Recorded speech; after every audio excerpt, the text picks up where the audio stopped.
అందరికీ ఒకే విధమైన అనుభవం ఎదురు కాకపోవచ్చు, కానీ ఒకటైతే కన్ఫామ్, ఎక్కడో చోట ఏదో ఒక విధంగా ఏదో ఒక సమయంలో ఈ గాఢాంధకారపు లోయ అనుభవాలు అయితే తప్పనిసరి. ఇక్కడ ఇప్పుడు ఏలియాకు వచ్చింది ఇప్పుడు ఆ గాఢాంధకారపు అనుభవం. వాట్ నెక్స్ట్ అన్నది అర్థం కాల ఆయనకి. మీకు అందుకే ఏలియా ఉదంతాన్ని చూపించాను నేను. అరే, అన్ని జయాలు పొందినవాడు, అన్ని విజయాలు పొందినవాడు, అన్ని అద్భుతమైన అనుభవాలను అనుభవించినటువంటి వాడు, రుచి చూసినవాడు, ఇక్కడికి వచ్చేటప్పటికి ఇంకేముందయా, ఇంకేముంది, నా ప్రాణాన్ని తీసుకో, ఇంక చచ్చిపోతాను, వద్దు, నాకేమొద్దు. అరే, ఎందుకు అంటున్నావు ఆ మాట?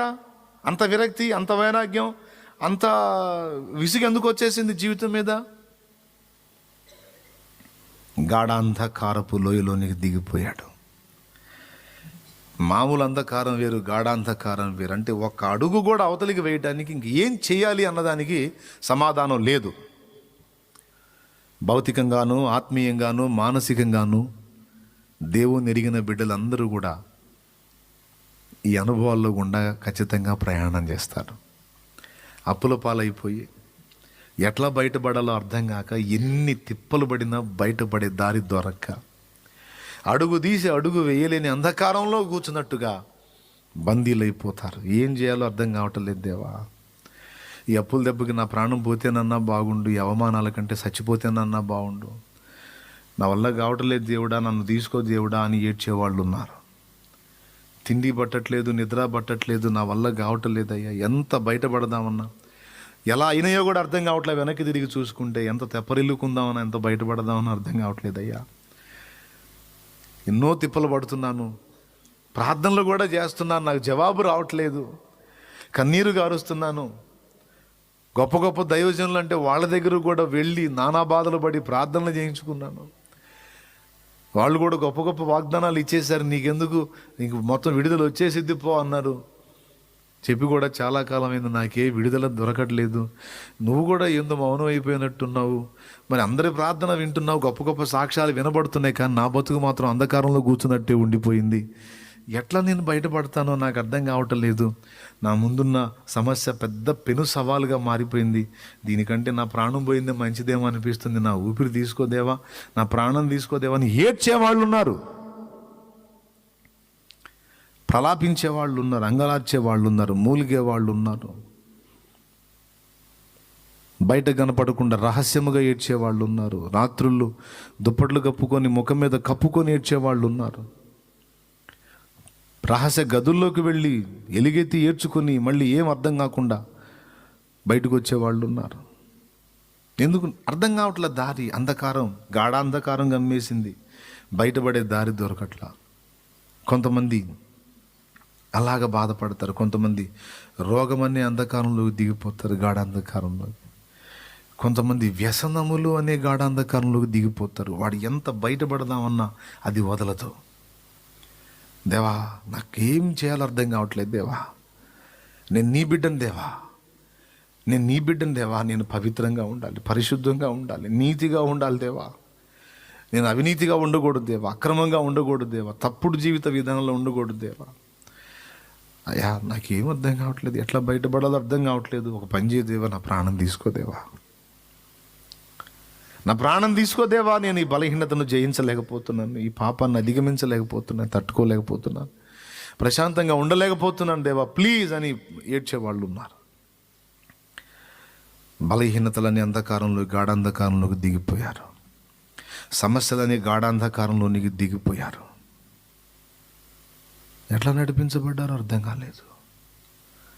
స్టార్టింగ్ నుంచి ఇదే పాట పాడుతున్నారు, యెహోవా నా కాపరి, యెహోవా నా కాపరి, యెహోవా నా కాపరి, యెహోవా నా కాపరి అని పాడుతూనే ఉన్నారు. మళ్ళా పాట కంటిన్యూ అవుతుంది, కానీ ప్లేసులు మారిపోయి ఒక అనుభవం నుంచి ఒక అనుభవంలోకి, ఒక అనుభవాలు మారిపోతున్నాయి రకరకాలుగా. నిరాశలోకి వెళ్ళిపోతారు కొంతమంది. ఉత్సాహం ఉండదు, ఉల్లాసం ఉండదు, భక్తిలో తాజాదనం ఉండదు, తేజస్సు ఉండదు, గందరగోళం. ఇప్పుడు చూడండి, మీరు 17వ అధ్యాయంలో కానీ 18వ అధ్యాయంలో కానీ ఏలియాని మీరు గమనించండి.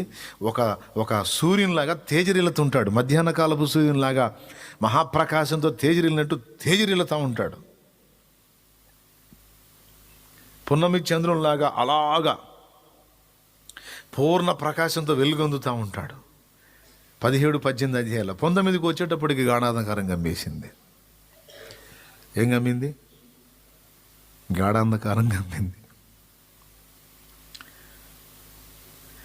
బురదలోన పుట్టానని కలువ దిగులు చెందేనా, నల్ల మబ్బు కమ్మేసిందని చంద్రదీపమాగేనా. కొన్నిసార్లు వ్యక్తుల ద్వారా నీవు కృంగజేయబడతావు. వ్యక్తుల ద్వారా నువ్వు బలహీనపరచబడతావు. ఒక చిన్న మాటే సుమి నీ గంటల ప్రసంగాలు ఏం చేయదు దెయ్యం. నీ గంటల ప్రసంగాలు ఏం చేయదు. ఒక చిన్న పాయింట్, చిన్న మాటే వదిలిద్ది. ఎంత కృంగదీసిద్ది అంటే అంత కృంగదీసిద్ది అది నీ మనసుని. ఏమైనా అర్థమవుతుందో లేదో నాను చెప్పున్నది. స్తోత్రం.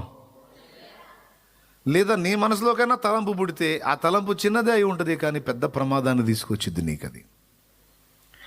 వీటిని గుర్తుపట్టే వివేచన మనం కలిగి ఉండాలి. ఇది పాఠం. దేవుడు నేర్పుకుంటాడండి. పిల్లలకి యుద్ధం నేర్పుకుంటాడు. నా వ్రేళ్లకు యుద్ధం నేర్పువాడని ఉంది ఆయన గురించి. ఆయన నేర్పుకునే యుద్ధం ఆ నైపుణ్యంలో దైవస్వరం విని ఎలా నడిపించబడాలో, దయ్యపు స్వరం విన్నప్పుడు దాన్ని ఎలా తిప్పికొట్టాలో, దాన్ని ఎదిరించాలో, దాన్ని శాసించాలో, ఆ దయ్యపు స్వరం వినబడినప్పుడు దేవుణ్ణి ఎలా ఆశ్రయించి తిరిగి జయం పొందాలో, ఈ అనుభవాలను కూడా తన బిడ్డలకు నేర్పాలనుకున్నాడు దేవుడు. 2 అనుభవాలు మనకు నేర్పాలనుకున్నాడు. కొండలెక్కిన అనుభవము, లోయలోనికి దిగిపోయిన అనుభవం మనకి నేర్పాలనుకున్నాడు. చక్కని వెలుగులో పట్ట పగల్లో మనల్ని నడిపించబడాలని కోరుకున్నాడు. గాఢాంధకారపు లోయలలో కూడా మనం ప్రయాణం చేయాలని కోరుకున్నాడు. వెలుగులో ఒక అనుభవం, గాఢాంధకారపు లోయలో మరో అనుభవం. దేవునికి మహిమ. నీవు రాటుదేలాలి, ఇది పాయింట్.